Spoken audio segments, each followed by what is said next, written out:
Good afternoon.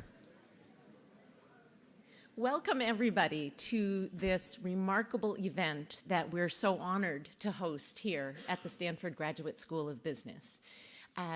When I was asked by my colleagues, Amit Saru and Anat Admati, to consider letting and hosting and welcoming this event here to the GSB, it was one of these wonderful times when I can say, yes, and this is absolutely something that we want to do here and that we're honored to have here at the Stanford Graduate School of Business. Increasingly, our students and our alums are concerned with and wanting more material, more programming around compassionate capitalism, around purpose, and around principled leadership. And so this event is one of many, I hope, that we will be able to bring some of these topics to our community. I don't need to do long introductions to our speakers today. All of you, I think, know both of the speakers, but let me just say a few words. As you know, we have with us today on the spirituality side, Sadhguru, who is the founder of Isha Foundation and has taught millions of people about spirituality, intentionality, compassion, and bringing these topics to environmentalism, education, and of course, to business. On the capitalist side, we have another remarkable human being, Jonathan Coslett, who's the CIO of TPG, was a Baker Scholar at Harvard Business School, which is a remarkable honor as well, and serves on many boards of many purposeful organizations, including the Stanford Children's Hospital. He's somebody who was touched by the learnings of Sadhguru and somebody who is bringing some of those learnings to a business perspective in a very impactful and purposeful way. So, without further ado, please join me in giving a hearty Stanford GSB welcome to our speakers and our panel today.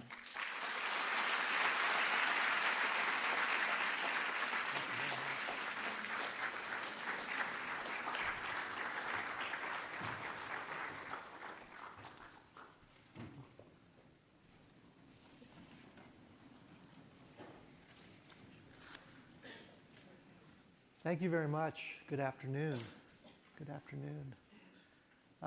Just a couple more minutes on the end of that introduction for Sadhguru. So I ran into Sadhguru, it's probably been about 5 years or so now, through somewhat of a happenstance type of situation. But getting to know him, I learned that there was a whole nother world of teaching and philosophy that I could bring to bear to my life and to my work and to my children, and it's been quite amazing. And Sadhguru has been a leader for change in the world, change in people's lives now for 35, almost 40 years. And he has traveled around the world quite a lot. There are nearly 10 million volunteers that work for Sadhguru's organization, Isha Group. And at any particular time, Isha Group is focusing on tens and tens of different causes. So for example, just recently, Sadhguru was able to empower and mobilize a few people in India, we'll talk about that in a minute, a few people in India to try to help save the rivers that are slowly but surely going away because of deforestation. So he thought this was a real issue and a real problem that needed to be addressed. So he organized a rally for the rivers where they went from the south of India to the very northern part of India, about 6,000 miles, plus or minus, in a motorcade and with motorcycles and cars, stopping along the way. And he had a few people join him. He had 160 million people join him. And in that 160 million people was a force that ultimately led to a discussion with the government of India, with Prime Minister Modi, and within a very short period of time, the government of India has already enacted most of the presentation and the purpose and the plans that Sadhguru had laid out for trying to save the rivers. So that's just an example of what he has been doing around the world. He's a remarkable man and a great philosopher, a great teacher, a yogi, and also a great friend.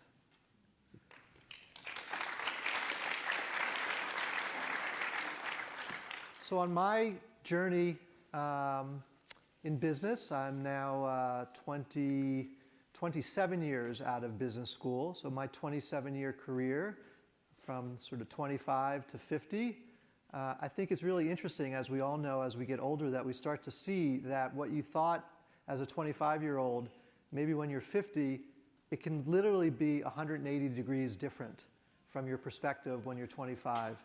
It's, we're going from competition, a sense of competition, to a sense of collaboration, from speaking to listening, from answering to questioning, from the destination to the journey, from achievement to purpose, and from leadership, even from leadership to something else called inspiration. And those are the types of things we're going to talk about today. We're going to try to weave them into a business context and more of a real-world context, because we're here at the GSB, the Stanford Business School. And with that, maybe we'll kick it off with our first discussion item. And we have about 50 minutes, and we'll allow for a few questions at the end, but we have about 50 minutes. And we'll just hit a couple different topics and themes along the way that we think might be relevant. We did collect a bunch of questions from the students, so most of these are designed to hit questions we've already received. So Sadhguru, I love quotes, because quotes, I think, are ways to distill profound wisdom. And sometimes the quotes are spot on, and sometimes the quotes are actually totally off base. So Descartes said, "I think, and therefore I am." And we're here in the midst of the incredible brain power of Stanford University and Stanford students that have incredible thinking power. When you think about that, and you think about, "I think, and therefore I am," how does that strike you? Namaskar. Good morning to everyone.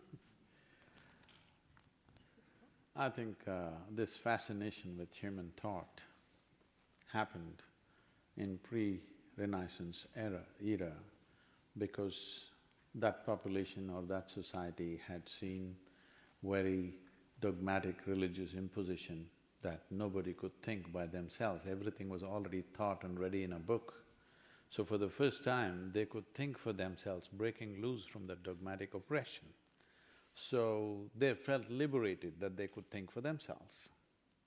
Since then, I think this European influence has been big and we made too much of our thought. But what our thought is essentially, it's the data that we have already collected. Something that we already know, we bring it out in permutations and combinations of various formats. But essentially, all our thought is coming from the data that we already have. That means no new possibility exists there. This is, I know, very So we are thinking intellect is the only intelligence we have, unfortunately. Let's look at it this way. Essentially, what you're referring to as mind is a certain combination of memory and intelligence, isn't it? Now, what you remember, what you have studied, what you have acquired, you remember all those things. Human beings have a vivid sense of memory, that's one of our greatest faculties. But every cell in your body remembers much more than your entire brain remembers. 10 generations ago, how your grandmother, great-grandmother, great-grandfather looked like, you don't remember, but your body remembers their nose is sitting on your face. Your body remembers 1,000,000 years ago how your forefathers were, so keenly that it is not even forgotten the skin tone. Yes? So, what the amount of volume of memory that you have in a single cell in your body is way bigger than what you could carry in your brain. If it comes to intelligence, we know today that a single molecule of DNA is performing more functions than your entire brain, actually. So, you're not managing it, there's an intelligence functioning. But only problem is you have no access to it. People keep asking me, Sadhguru, how is this that you're constantly doing so many things at the same time? I say, I think with my body, not with my brain. That's why my brain never works and it's silent and quiet. I think with my entire body because there is a way to employ other dimensions of intelligence. Right now, because we are thinking intellectually, this is the consequence of a certain type of education that all of us have gone through. Today, modern education means it's purely intellectual. So whatever you're doing intellectually has to be logically correct. This is why even the science is losing traction and spinning in the same place now, because we are trying to fit everything into our logic. Logic is just a small aspect of our life.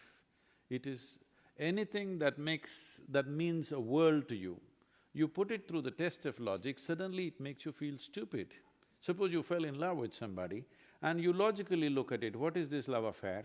You will see it'll make you feel stupid. Yes, but it's those stupid things which are making your life. So, we have given too much margin for our intellect and not employing other dimensions of intelligence which exist within us. It is because of that we have produced a certain kind of world, certain kind of economic system, certain kind of political reforms that have happened, simply because everything has to be logically correct, otherwise it'll be dismissed as nothing. So your love affairs are nothing, your compassion is nothing, your mother cared for you, it is nothing, because logically all that doesn't make sense. But it is those things which have really made our lives. So this about whoever, Descartes. the Italian person saying…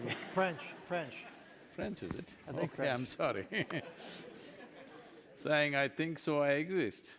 I'm asking you a simple question. Is it because you are, you may think, or is it because you think you are?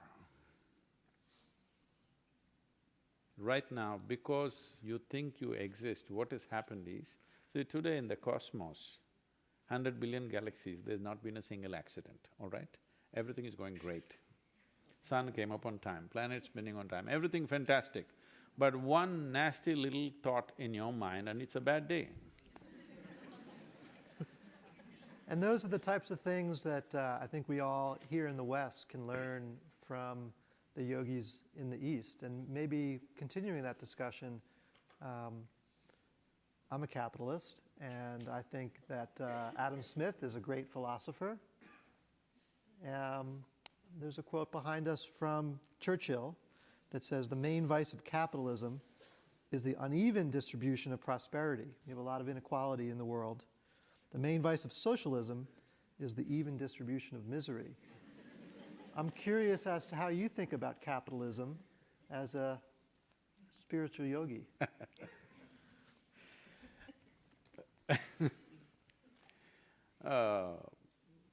Being a yogi is individual enterprise. It is not a mass-produced product. It is something that one has to do within themselves, so it's very individual. So in a way you can say it's capitalist because you build your own capital within yourself. But capitalism as a system has kind of is obsolete now, because there was a time, let's say 100 years ago, in whole of United States maybe 25 or 50 families held the capital. So they decided everything. So that was called capitalism. Now it's the market which decides everything. So this is a market economy. So this is a far more democratic way of functioning, because anybody who has a good idea and is capable of executing that idea, for him there is no dearth for capital anymore. So capital is available for everybody, so there is no capitalism, it is market economy, but market economy needs to evolve further. Right now, wherever I go, people keep referring to India as emerging market. I say, please don't refer to us as marketplace, we're people.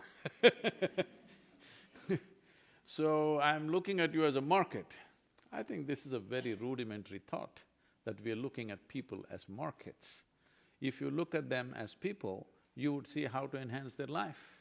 In that, there would be a proper economy, a more inclusive economy, where everybody is a partner in the economy. Somewhere we think that the customer is market and I'm the economy. I'm producing and supplying, so I'm the economy, you're just a victim generally a victim. So there is another way, I think the future is coming there, that the customer of even a small product can be a participant or a partner in the company. See, if you have 10,000 partners in this town, your business just cannot fail. This is the firmest way to stand. Suppose you have 1 billion partners across the planet, your business just cannot fail, it's perpetual. Right now you have victims. When they realize they've been victimized, you're going to get it. I'm curious, as you travel, and let's compare the economic and maybe political systems as a whole between two of the largest countries in the world, India and China. India is the largest democracy in the world. China is the largest communist system in the world. When you travel between India, China, and even comparing it to the West, how can we think about what's working and not working in that relative comparison of those two largest democracies and communist systems in the world? So democracy as a political system is one thing. As Churchill said, maybe in democracies, misery is equally distributed. When things have to be done, it gets slowed down inordinately simply because you have to convince everybody involved, and not everybody gets the point. By the time they get the point, the time has passed many times. So this problem is there. But the most beautiful aspect of democracy is, not always is it right, most of the time it gets itself wrong. In spite of that, the best thing about democracy is, this is the first time in the history of humanity that we can change power without bloodshed. That's the most important thing, we should never forget this. Otherwise, even within a family, if power had to change, there was bloodletting. Nations, major nations are changing power without a drop of blood. That is the first time in the last in the last 10,000 years. It is only in the last 50, 60 years this is happening across the world. So we should not underestimate the value of that, though there are unnecessary impediments in democracy, which goes on, what can be settled in 10 minutes goes on for 10 years of debate. Yes. Like you're talking about, economies which are at different stages of development. If you say United States, it's at a certain stage of development. If you say Republic of China, it is at a certain stage of development. If you say India, it's another stage of development. I don't think you can handle all the three with the same norms and rules because they are in different age groups. You can't handle a 5-year-old kid and a 15-year-old youth and a 25-year-old adult the same way. So, they are in different stages. They need to be nurtured and handled in different ways. China is a great example where in a forceful manner, in a very forceful manner, almost in a brutal manner, they have taken out 1 billion people out of poverty in a matter of 40 years. That's not a small thing. People focus on brutality, but the most brutal thing is to keep a whole population a lifetime of poverty is the most brutal thing. Shooting somebody is not so brutal compared to keeping them in poverty for a whole lifetime or generations of people. Generations of people were in extreme poverty, so to move them out forcefully, it was taken out of that. I think now they're making the necessary changes, maybe the world expects faster changes, but they're making the necessary changes of shifting from a communist and forceful way of handling things to a more market-oriented way of handling. I think it's a very wise thing to do. There is no perfect way to do these things. Nobody knows what is the perfect way when 1 billion people are involved in the economy. India is doing it the hard way, but in a more stable way, I would say, because when it happens forcefully, it is easy to use force on people when they're very poor. When people are poor, stick works. When they become affluent, the stick won't work, they will turn around and bite. That time will come for China. Before that, they must change themselves. I think they're moving in that direction. Are they moving rapidly enough or not is only something we have to see how it happens. But India is going the hard way in a democratic way. Democratic way means we are constantly confused about everything. Yes, that's what democracy means. Because for everything 100 people are involved. What can be done by one man can just take a decision, but 100 people are involved. It looks like a confusion, it is a confusion, but it's a more stable way of growing because people are involved in this. Like in China, there may be one leader or maybe 5 people ruling the country. In India, there are 1 billion people ruling the country. In everything, everybody is on. This leads to lot of impediments and confusion. At the same time, it creates a very solid base. It creates such a solid base, it doesn't matter what happens to world's economy, you will see India is always going at its own pace, simply because everybody is involved at some level. So, these are two very drastically different ways of developing an economy. I don't think you can do what China has done in India. Indians are… if there are 3 people, there will be 5 opinions. So, you can't manage us like that, we're little… Well, it feels So like… people were asking me, Sadhguru, what do you think about India's trajectory? We're like, I was very closely involved with wild bees at one time when I was young. So I said, we're like a swarm of bees. We are buzzing and seem to be going in all kinds of directions, but the whole swarm is heading in one direction. But each one of them is doing their own thing.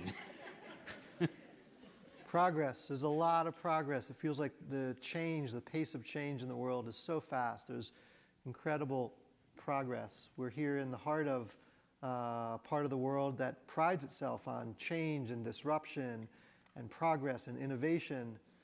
What are some of the things that we're not thinking about or we're not talking about with all this progress in terms of some of the implications?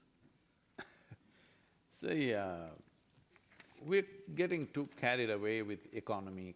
Today, anywhere you go, even if you go to your grandmother's place, you discuss economy. Hello? Even your grandmother is talking about economy. Economy, we must understand, is just an organized way of handling our survival. We should not raise it to heavens. That's not how it is. But the entire world has taken to this today. Everybody… there are WhatsApp economists in India who are oh, you don't use that platform much here, whatever. I mean, there are social media economists who are advising on a daily basis what should happen to the world, all this stuff. Leaving that aside, first time when I went to the World Economic Forum, a computer manufacturing company, that was the second largest company at that time. So, people were almost resentful as to why I am there. What is a mystic doing in an economic forum? So this person came up to me and asked something like this. So I said, see, what's your business? He said, we make computers, we're the second largest. Well, 3 months later, the Chinese bought them over.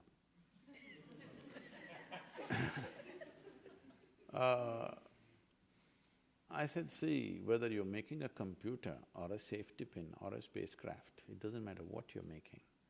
Essentially, you have forgotten this is all about human well-being. All business is about human well-being, and that's my business. And it should be everybody's business.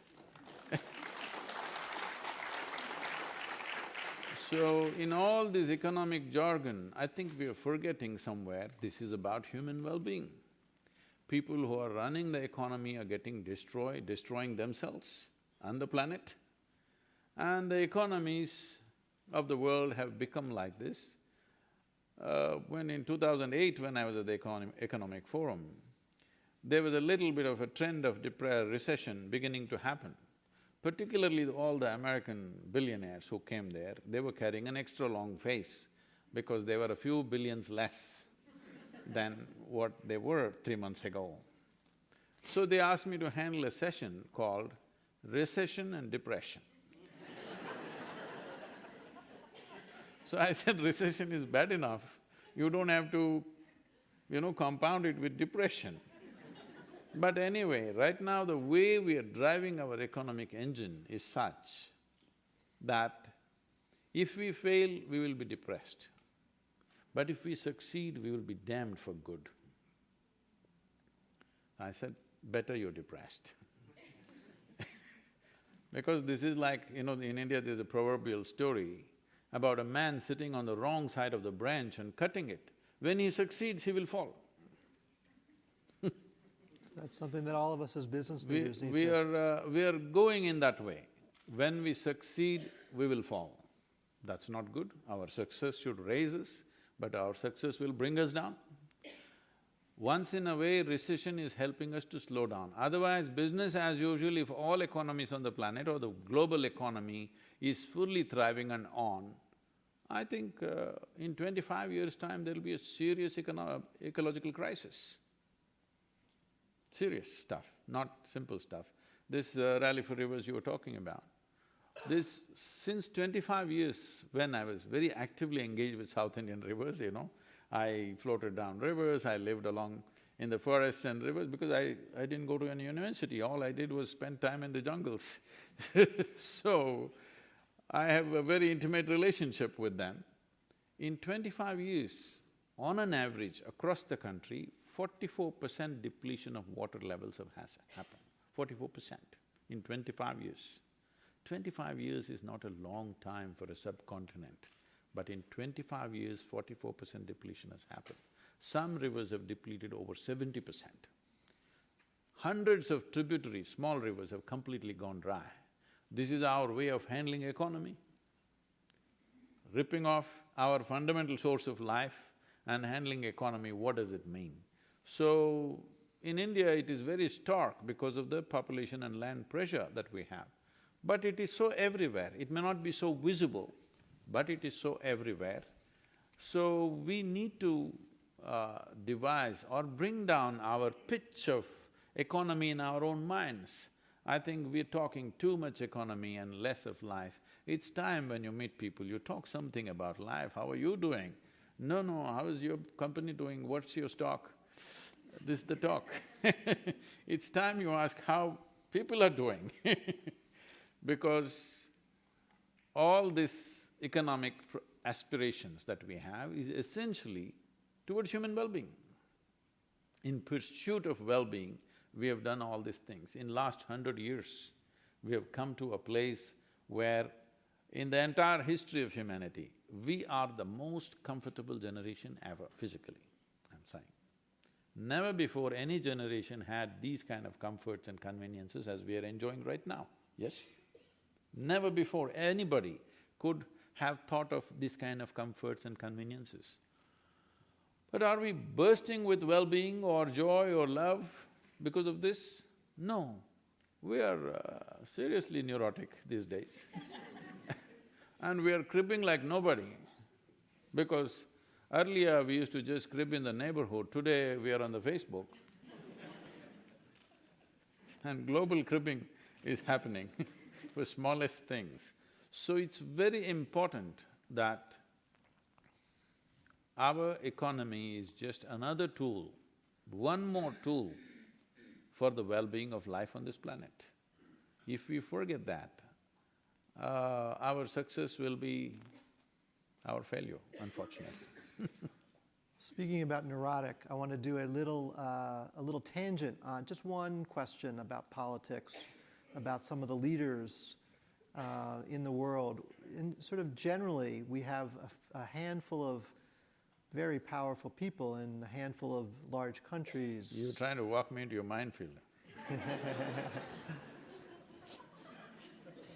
So it seems strange and odd to me that we have leaders in places like Russia and Syria and North Korea and Iran and many other places that have a little bit different sense.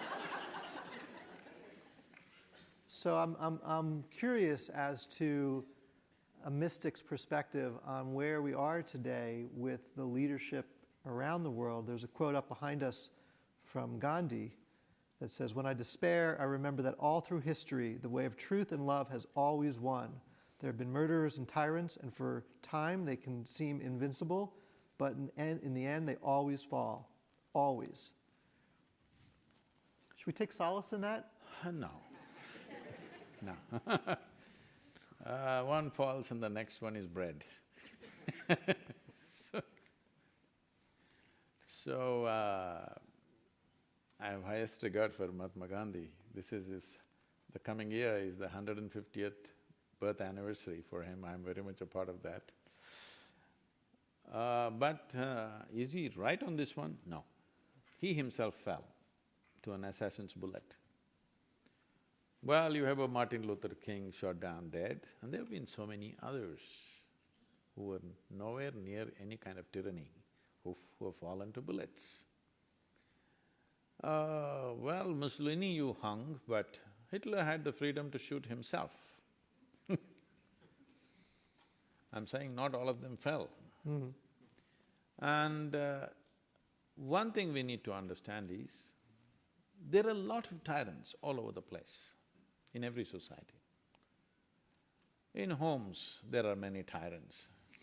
Fortunately, they're not as potent as an Adolf Hitler or a Mussolini or somebody else or whatever. Fortunately, they're not as capable. So essentially, we are trying to celebrate incapability, incompetence. So tyranny, is it there? It's everywhere. Prejudice is there means tyranny is there, right? What is the scale and what is the competency of the tyranny is the only question. We have not strived to craft an education system where we don't produce tyrants. We are producing tyrants. Maybe they're running companies, maybe they just have 3 people in the family and they're doing their tyranny right there. Or maybe they're school teachers, they could be anything. But tyranny is all over the place. Only a few, fortunately, are super competent. They organize themselves into large-scale suffering. Others are not able to organize themselves. I would say we should be able to celebrate competence, because that's the only thing, ultimately. If we want to celebrate competence, we need a more inclusive human being. My competence should not work against you. When is this possible? Only when in some way, in my experience, you're a part of myself. So we need to bring this into every structure. When I initially said, unfortunately our education is too intellect-oriented, we must understand what is the nature of the intellect. Intellect, if I ask you, would you like to have a sharp intellect or a dull one, blunt one? You must choose. Sharp. You must choose, I'm going to bless you. Sharp one or blunt? Sharp. So essentially, it's a cutting instrument, it's like a knife. So you have a knife in your hand, whatever you give it to this knife, it will cut it open and see. This is the nature of the intellect. Dissection is the only way intellect can know anything. So suppose you want to sew something, for that also you use your knife, you'll have everything in tatters. That's all that's happening. That's all that's happening to the world. People are using their intellect even to put things together. It doesn't work like that. You should know where your intellect is relevant, where it is not. Our education system is kind of celebrating this intellect for everything. So whatever you give, people are putting into their dissection mode. This is why relationships are breaking down, people don't know the value of human interactions, people do not know what it means to get together, because if you put it through the intellect, what is the problem? It's better to have friends on the Facebook. They're safe. You can delete them whenever you don't want. But a real friend, he nags you, he sits right next to you. But inclusion is not there in our experience because we are becoming more and more intellectual. As intellect develops, as the significance of intellect becomes paramount in the world, nobody can be with anybody because you will dissect everybody in your mind and actually nobody is okay. Sincerely look at this and see, nobody is actually okay except you. If you ask any… I think this is a business school, but if you… last time I was in a medical school, so if you ask any psychiatrist, he will tell you, if you think nobody is okay, this means you're getting sick. Yes, it is. If you think nobody is okay except me, you're going towards megalomania. And this is happening to every human being, large scale. Our very education systems and every other system, as they become more and more intellect-based, this is inevitable because this is the nature of the intellect. It will not only slice everything, it will cut you into pieces. It will cut you into pieces and you should not be surprised. In another 100 years, if you have 30 to 40% of the people on this planet being schizophrenic, yes, you should not be surprised at all because it is very much like that, unless a lot of children don't go to school.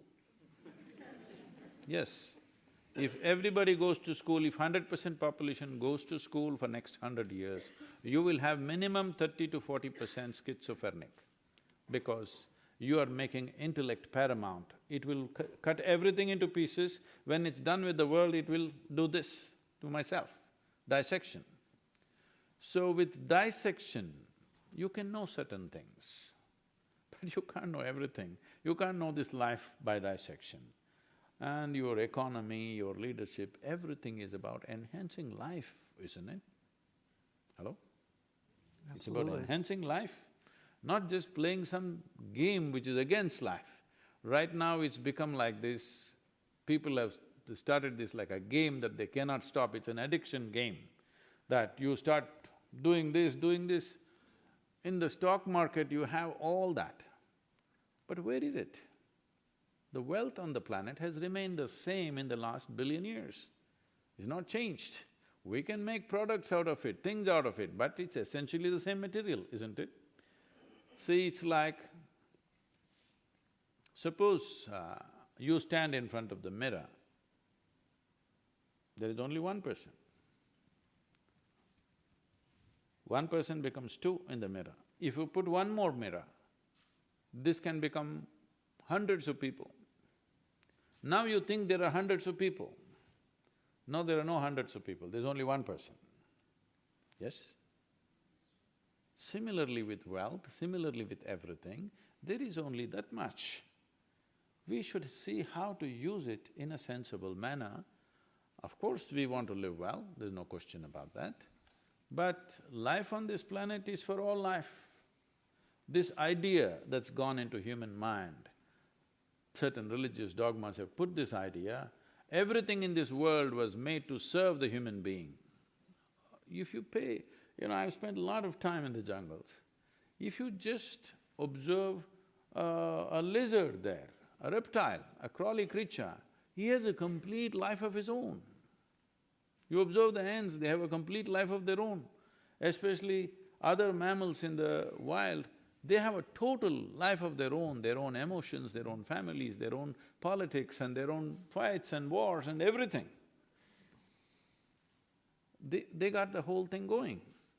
So, but somewhere human mind has been trained to think, all life is here to serve us. No, we must understand this. Today there's a study which says, if all the worms on the planet disappear today, in about 12 to 18 months, all life on the planet will disappear. Worms, believe me, those lowly worms. You call somebody a worm, that's the worst thing, right?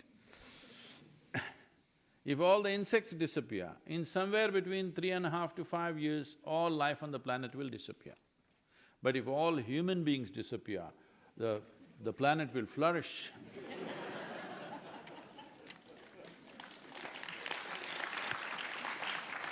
let's relate that to ambition. We're here at a business school where we've got really talented students about to start their career. So relate that to ambition, and relate that to the struggle that many people find to define success.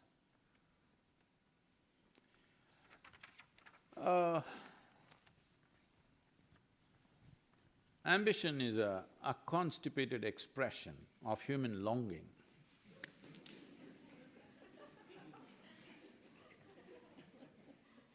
Human longing, if you look at yourself, wherever you are, you want to be something more, isn't it so? Hello? Are we in talking terms? Wherever you are, you want to be something more or no? Yes. What more? It depends what you're exposed to. If you know money, you're thinking more money. If you know wealth, more wealth. Knowledge, more knowledge. Love, more love. Pleasure, more pleasure. Whatever you know, whatever may be your currency, but you would like to be something more. If that more happens right now, you want something more. If that happens, you want something more. So what is it that you're looking for? You're looking for a limitless expansion. If you're looking for limitless expansion, what is your means? See, it's like this. You want to go to India. You think your Tesla will take it? No, I have nothing against the electric car. But I'm saying, you won't even reach Los Angeles, your battery will run out. Now if you want to go to India, if not an airplane, at least you must have a craft which is capable of navigating the oceans, isn't it? So similarly, if you're looking for infinite expansion, what is the means? The means that you have right now is all physical in nature, in the sense, everything that you know as life is only by seeing, hearing, smelling, tasting and touching, the five sense organs. You cannot see, hear, smell, touch or taste anything that's not physical. So in your entire perception of life, you're only seeing, hearing, smelling, tasting and touching physical dimensions of existence. When we say physical, physical exists always because of a defined boundary. Without a defined boundary, there is no physical nature. But now, you want a boundless expansion. Through physical nature, if you try to become boundless, it's like you're trying to drive Tesla to India. No, you cannot. You need an appropriate vehicle for that. So that vehicle is now the most corrupted word on the planet called spirituality. Spirituality does not mean religion, spirituality does not mean looking up or looking down. Spirituality means you want to touch a dimension beyond your physical nature. Because if you have little awareness, you know that physical about you was accumulated over a period of time. Yes? Hello? You're not born like this, right? It is accumulated. What you accumulate can be yours, it can never ever be you. You can pick up as much as you want if you have the ability to carry, but when time comes you'll have to shed it. This is just a piece of the planet, what you're carrying. Before you and me came, countless number of people have walked this planet. Where are they? They're all topsoil. This will also become topsoil unless your friends choose to bury you real deep, fearing you may rise from the dead. So, essentially ambition is just the same thing. You want to expand. But how much expansion? You want to expand limitlessly.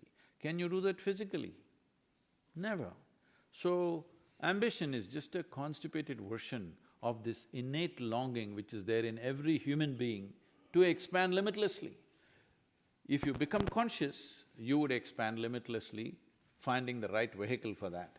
Otherwise, it finds this kind of destructive, constipated, destructive expansion which we call individual ambition, which is very destructive. And my ambition and your ambition always is bound to be conflicting. It cannot be any other way. As long as you're incapable and I'm incapable, we are doing a small pool, each other, fine. But I am big, I want to expand. You're also big, you want to expand.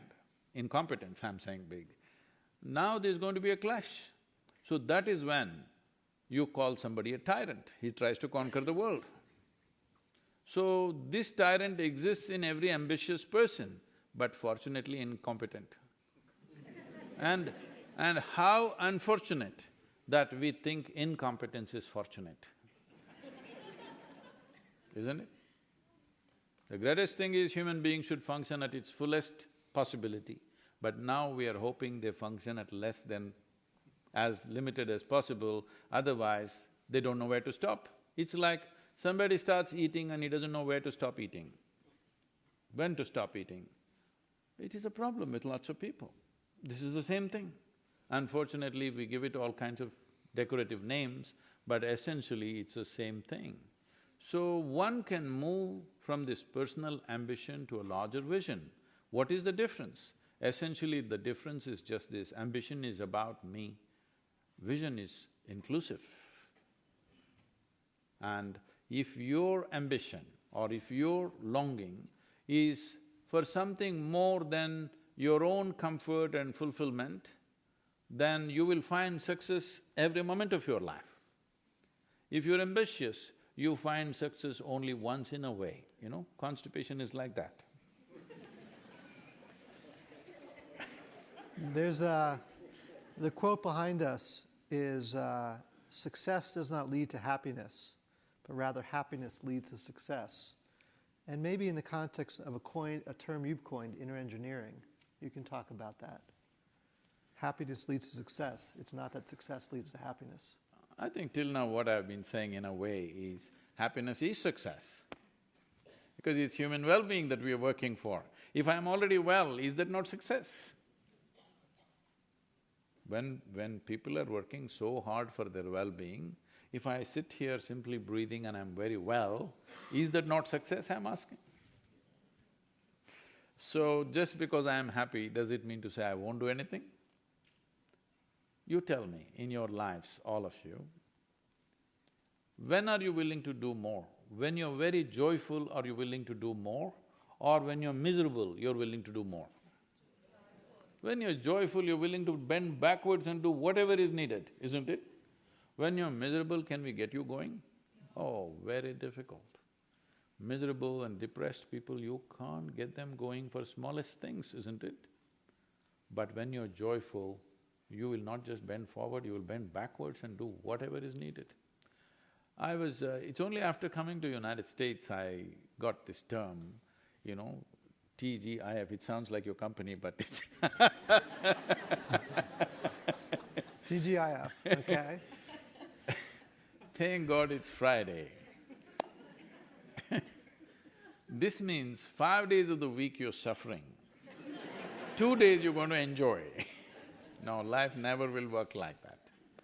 We made sure in our organization, in Isha, even in our school, it's 7 days. Because if you're really joyful about what you're doing, where is the question of, thank God we have an opportunity to do something that we want to do, isn't it? Not like, thank God I got a break. Not just me, hundreds of people around me are today 20 hours a day, 7 days of the week, 365 days, on and on. And this is because we are first joyful and then we are doing our work. We are not doing our work in pursuit of our happiness. This is an expression of our joy. So the more opportunity you get, the better it is. This needs to happen to the world. If you were joyful, you would do only what is needed. But if you're trying to milk joy out of this world, you will do all kinds of desperate things, isn't it? Why is my well-being against your well-being? Because I think for me to be happy, I must do this, this and this. No, I am joyful by my own nature because human experience essentially comes from within. Is that so? Hello? Your joy or misery, both happens from within you, is that so? What happens from within you, at least what happens from within you, must happen the way you want it, isn't it? See, this is all human beings are seeking. They want pleasantness in their life. They want everything to be pleasant. If your body becomes pleasant, we call this health. If it becomes very pleasant, we call it pleasure. If your mind becomes pleasant, we call this peace. If it becomes very pleasant, we call it joy. If your emotion becomes pleasant, we call this love. If it becomes very pleasant, we call it compassion. If your very life energies become pleasant, we call this blissfulness. If it becomes very pleasant, we call it ecstasy. If the surroundings become pleasant, we call this success. It is only for making the surroundings pleasant, you need the cooperation of people around you. For all the other levels of pleasantness of body, mind, emotion and energy is entirely your business. Hello?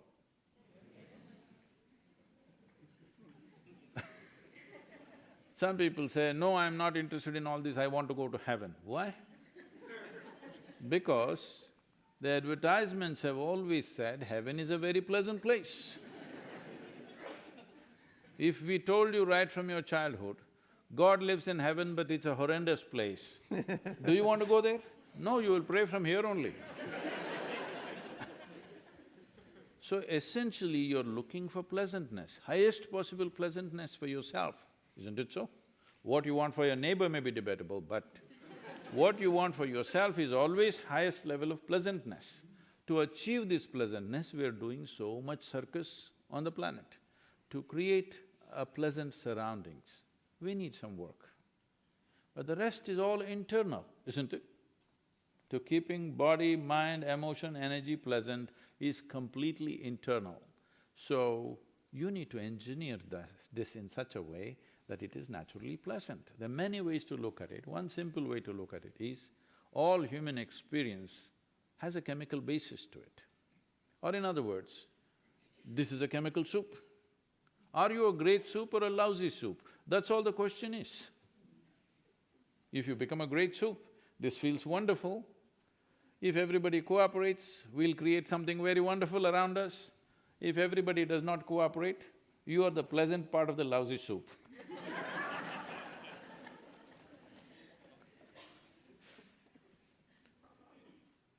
That much choice you always have, isn't it? So we've probably got one more theme I want to end with, and then we'll actually open it up for a few questions, a couple questions. We've got about probably 10 minutes after this. So behind us is what could be my favorite quote of all, because it talks about what we're all here for, which is relationships. It's by Maya Angelou. It says, "People will forget what you said and what you did, but they will never forget how you make them feel." And we're on this earth together for a very short period of time. So happiness and satisfaction comes in large part from the relationships we have and what we do in those relationships. How can we implement those thoughts both in our lives and in the context of our careers? With all due respect,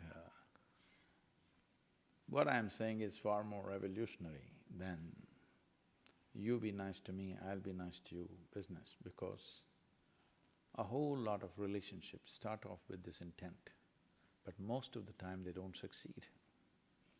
People who had the most pleasant early interactions could get into horrible states of conflict later on, all right? Individual people, groups of people, nations, all levels it's happening. This is because I expect you to make me happy, you expect me to make you happy. This is always a time bomb. It'll tick for some time and it'll explode unless it just peters out. So, I'm telling you this, why should how I feel depend on you? Because how I feel is coming from within me. This must be determined by me, isn't it? Hello? The moment I think, I am feeling miserable because of you, there's a conflict. Yes or no? So, it's very important that human beings have to mature into this possibility that you feel joyful, you feel miserable, you feel horrible or you feel wonderful, this is essentially your doing. Somebody else, what are they doing? What they know best, they're doing. What they know best may be a lousy option, but they're doing what they know best. Right now they're abusive because that's what they know. They don't know any better. But why should that determine how I am? If the moment there is this fear of how will I feel, maybe I will suffer, once there is fear of suffering, your entire life becomes half strides. It'll never be a full stride, because the fear of suffering cripples human beings. Right now, this is what has crippled humanity, the fear of suffering. What will happen to me is always a big issue. What will happen to me should be determined by me. What happens around me, of course everybody has a stake, but what happens within me, why is it that somebody else can decide this? Whether I am blissful or miserable must be determined entirely by me, because this is in my hands, because the experience is coming from within.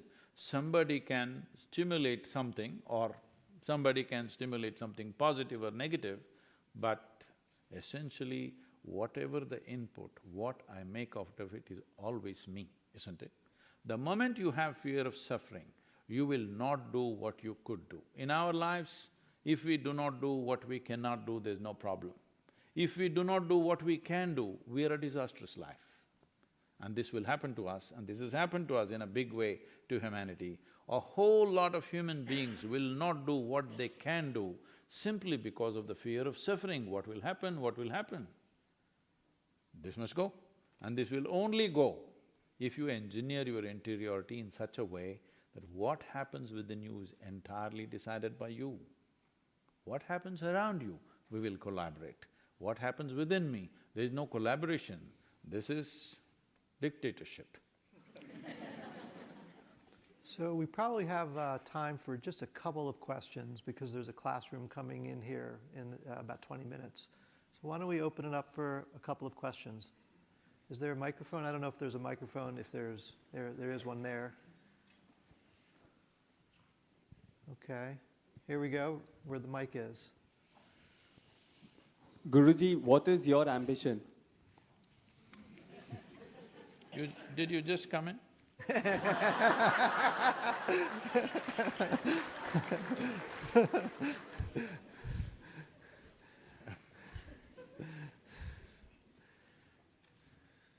No ambition, I'm just fooling around, that's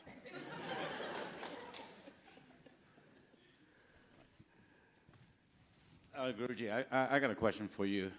Can you comment about your laughter? I've seen a lot of people laugh, but nobody laughs like you. You have such a joyful laugh, it comes from your deep within. Everybody laughs differently, so what's the problem with that? See, these days, these kind of things are going on. Some pathetic kind of yoga is going on. People call this laughing yoga, okay? Both of us stand in front of each other and say, you say he, I say he. This is crazy. See, this is like, you understand there must be flowers in the garden. If you want flowers in the garden, you don't buy plastic flowers and fix it there. You have to do something which doesn't look like flowers. You have to handle the soil, you have to handle the manure, water, sunlight. None of them look like flowers, none of them feel like flowers, none of them smell like flowers. But if you handle these things right, flowers will come. So laughter will come not because you have taken a stand, every day I must laugh for…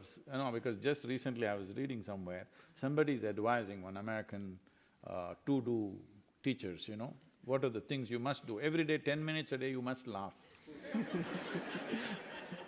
You will be in the psychiatry department soon. If you are in a certain state of pleasantness within you, without knowing why, a smile will spread on your face. With very little tickle, you will laugh. So, laughter is a consequence. don't try to create the consequence. You work this process, the source. This is the… okay, this ambition can be handled like this. The young man is asking about ambition.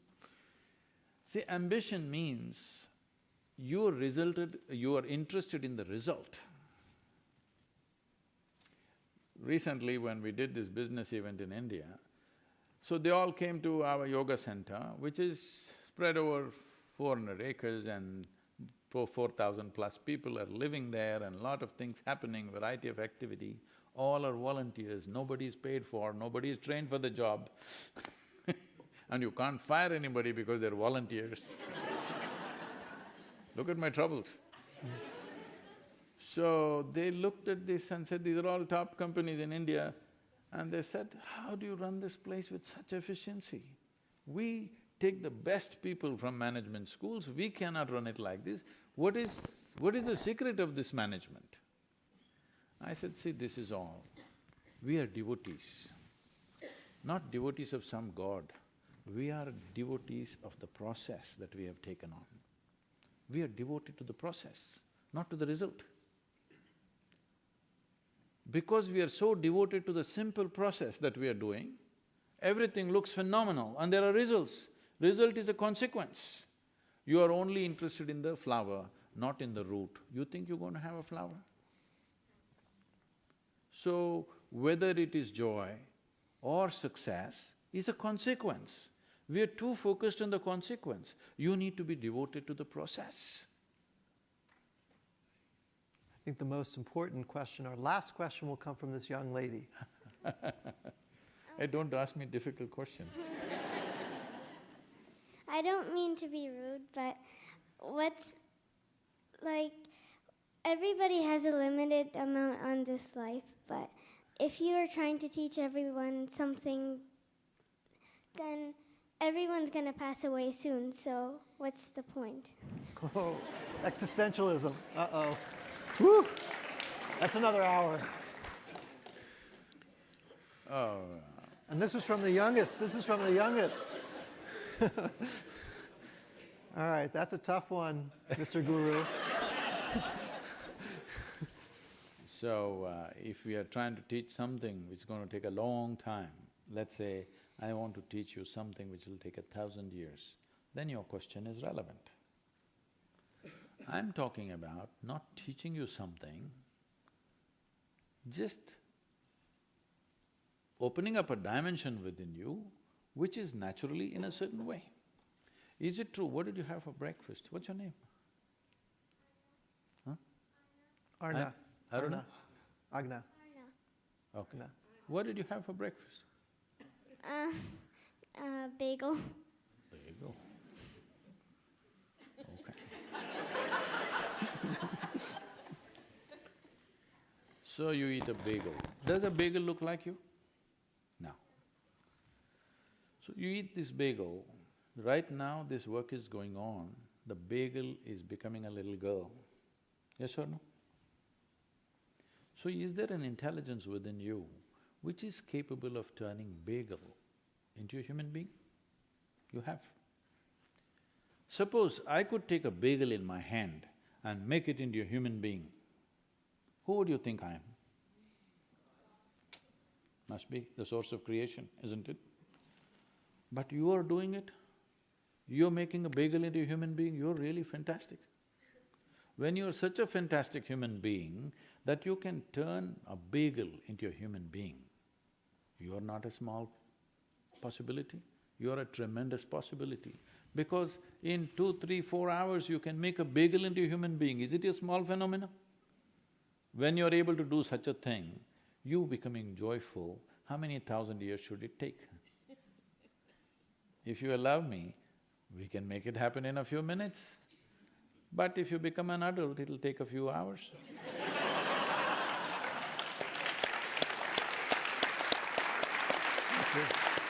Thank you guys very much.